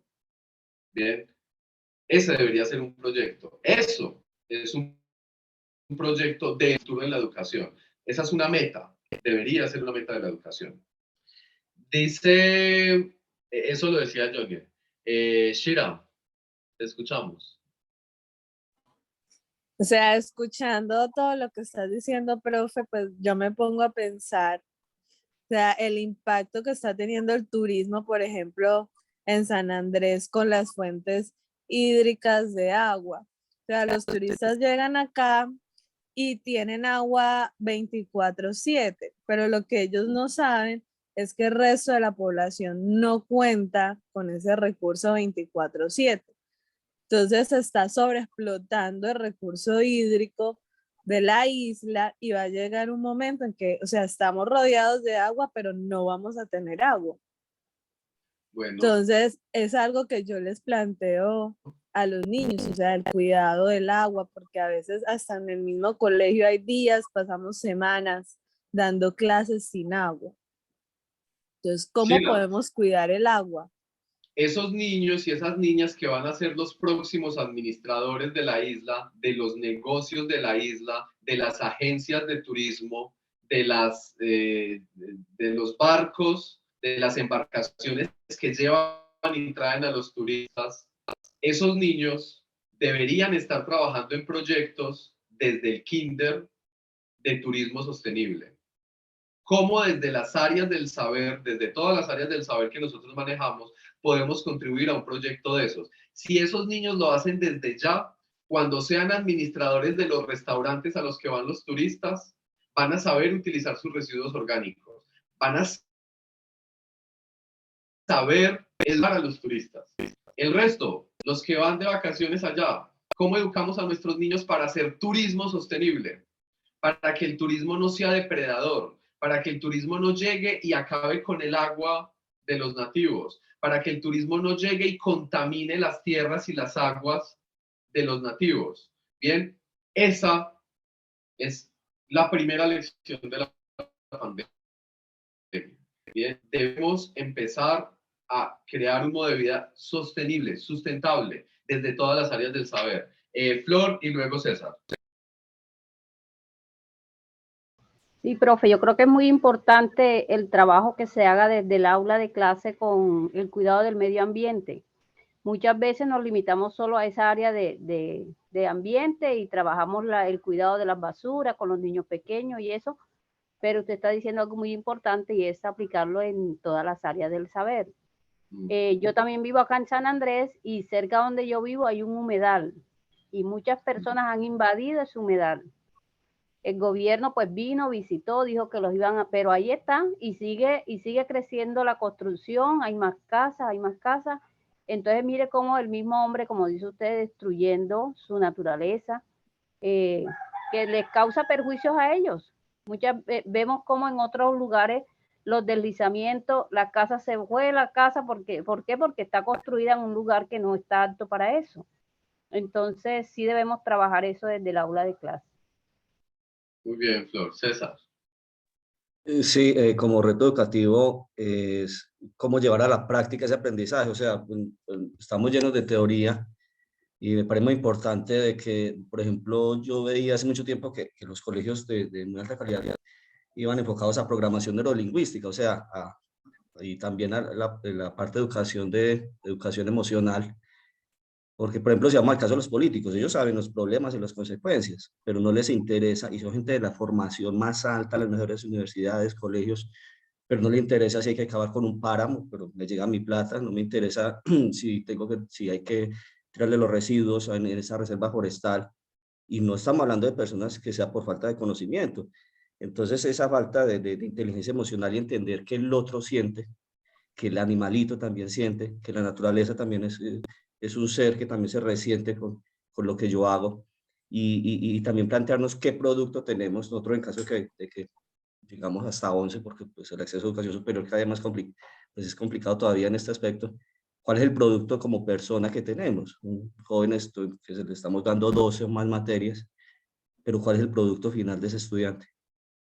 Muy bien, César. A ver, efectivamente, esa gente que causa, nosotros que causamos tanto daño, no es esa gente, somos nosotros. Repito la pregunta. Llevamos apenas unas horas del día y creo que todos ya hicimos basura. ¿Quién no? Bien. Nosotros, no es que no sepamos lo que estamos haciendo, lo que pasa es que no lo tenemos presente todo el tiempo. ¿Por qué?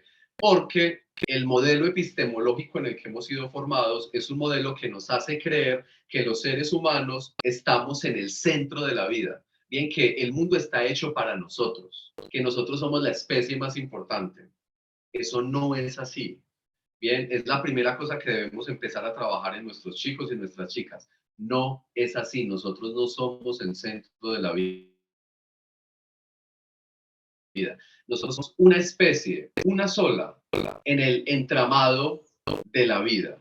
Bien, y como somos una sola especie, debemos tratar de mantener el equilibrio para que las otras puedan sobrevivir, porque si las otras sobreviven, sobrevivimos nosotros. Bien, digamos que esa es un poco la tarea. Ahora bien, esto es discurso. ¿Cómo, profes, vamos a aterrizar eso a nivel curricular? ¿Cómo vamos a integrar eso, ustedes que pertenecen a los comités curriculares de sus instituciones? ¿Cómo lo vamos a integrar al PI? ¿Cómo lo vamos a integrar a nuestros microcurrículos? ¿Cómo lo vamos a integrar a las actividades de clase, a nuestros planes de aula? ¿Cómo lo vamos a integrar a nuestros proyectos transversales? ¿Cómo lo vamos a integrar a ciencias del deporte y la recreación? ¿Cómo lo vamos a integrar a literatura y lengua castellana? ¿Cómo lo vamos a integrar a matemáticas, a álgebra, a física, a trigonometría?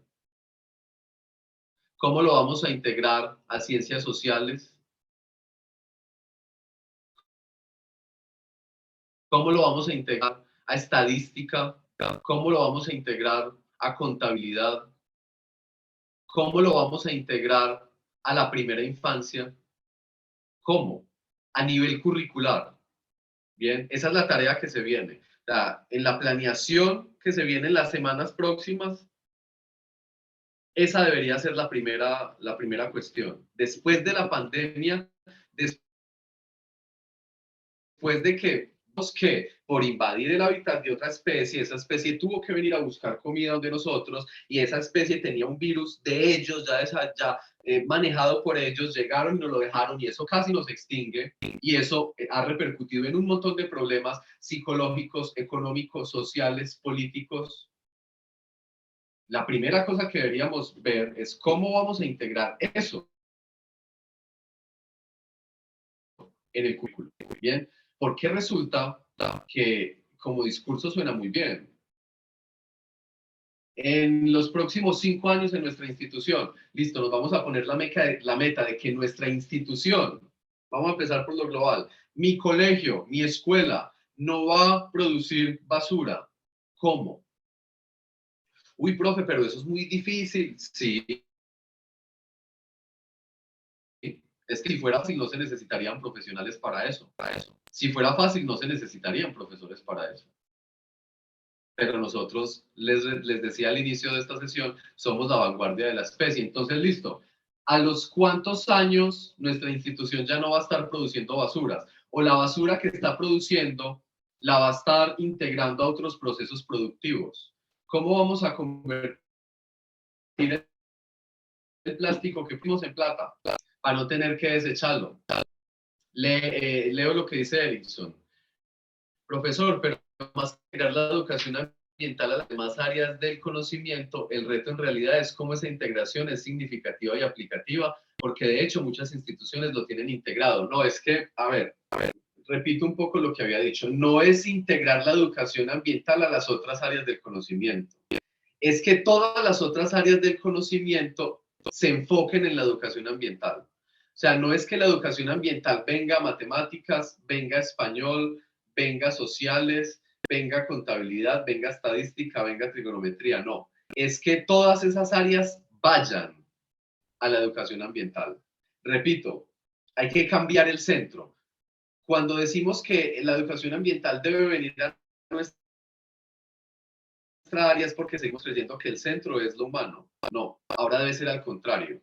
Bien, nosotros deberíamos escribir en el tablero el día de la planeación, bueno, sostenibilidad ambiental. ¿Cómo a partir de los contenidos? Yo sé que esto es una tarea tremenda, bien, y sé que es una tarea difícil y que parece utópica. Vamos pasito a pasito, bien, vamos a empezar a hacer cosas para eso. ¿Cómo desde este currículo yo contribuyo a esto?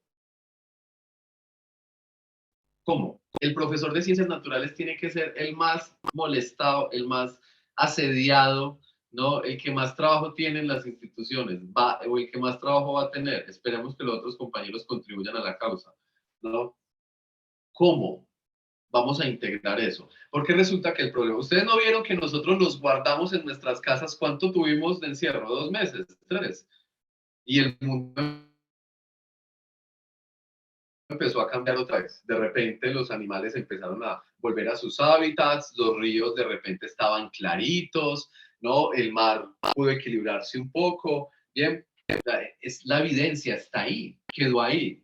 Ahora se trata, como muy bien dice Erickson, de cómo lo vamos a hacer aplicable.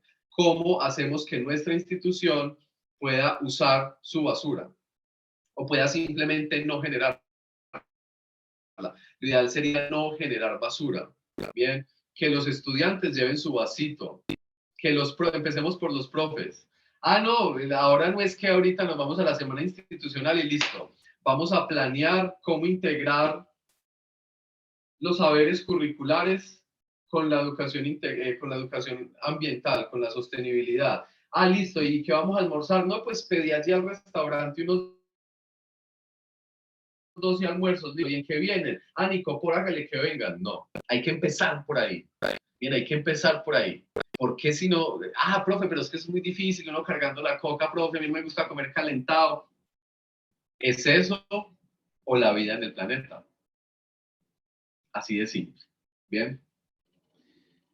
Entonces, cuando la ONU dice, vuelvo y leo, objetivos de desarrollo sostenible en primera instancia, porque además hace referencia a otras cosas, pero en primera instancia hace referencia a ese asunto. El mundo está acabando. Entonces, tareas, porque de esto deben quedar tareas, no me las van, bueno, tienen que revisar el aula, por favor, leer los contenidos que hay allí. La próxima sesión, ya que ustedes hayan leído, empezamos a hablar sobre los otros aspectos. Revisen el aula, en el aula hay una tarea, bien, esa tarea la deben hacer, pero además van a hacer una tarea quizás mucho más sencilla, bien. En Netflix o en HBO hay un documental que se llama One Strange Rock, una roca extraña, bien, así se llama el documental, una roca extraña o One Strange Rock. La tarea es ver ese documental, ¿bien? Y pensar, porque yo les voy a preguntar la próxima clase, y pensar cómo lo que aprenden en ese documental puede integrarse a los currículos. Les adelanto, ¿qué es One Strange Rock? Es un documental que hacen con los testimonios de las personas que han salido del planeta. Bien, recuerdo lo que les decía del bosque. Cuando uno está adentro, solo se ve el árbol. Cuando uno está afuera, se ve el bosque completo. Pues estas personas sí que salieron del bosque. Han salido del planeta. Entonces imagínense ustedes mirar el mundo desde afuera.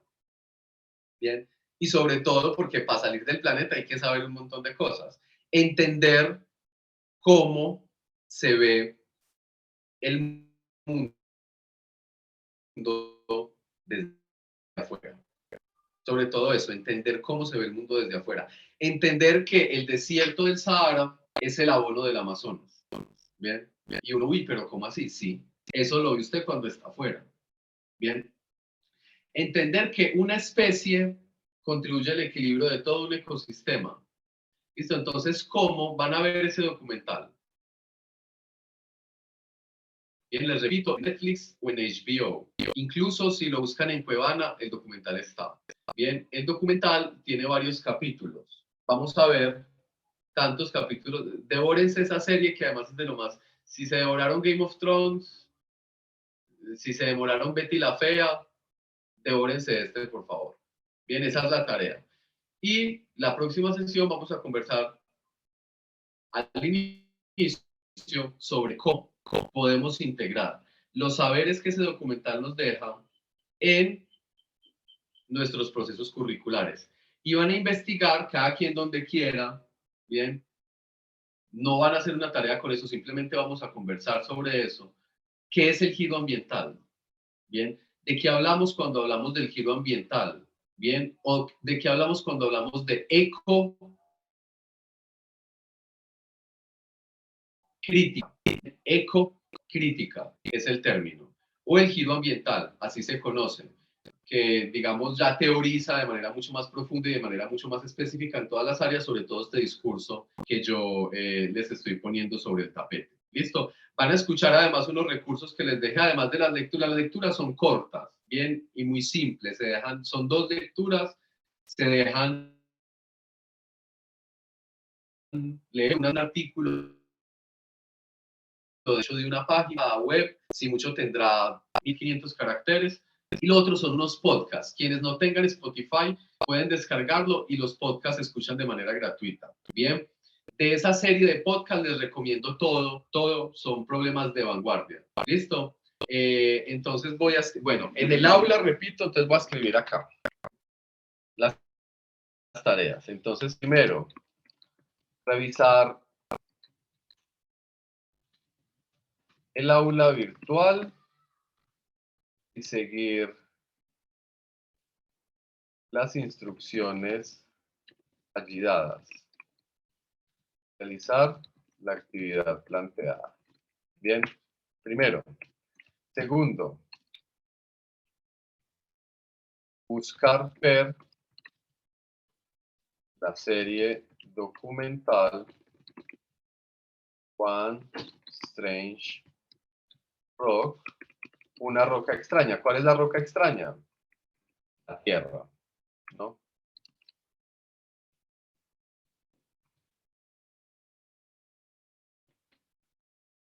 Tres,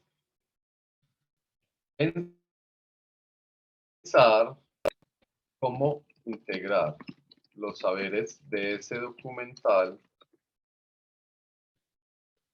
en los contenidos curriculares de nuestras áreas. Bien. Y 4, conversar sobre eso.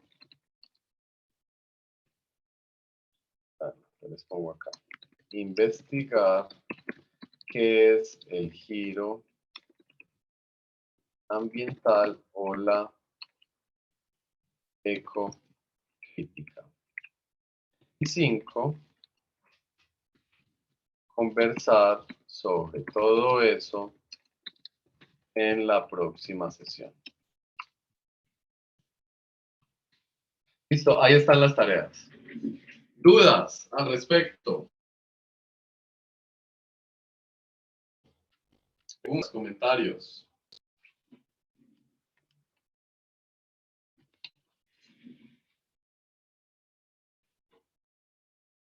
¿Ninguna? ¿Todo está claro?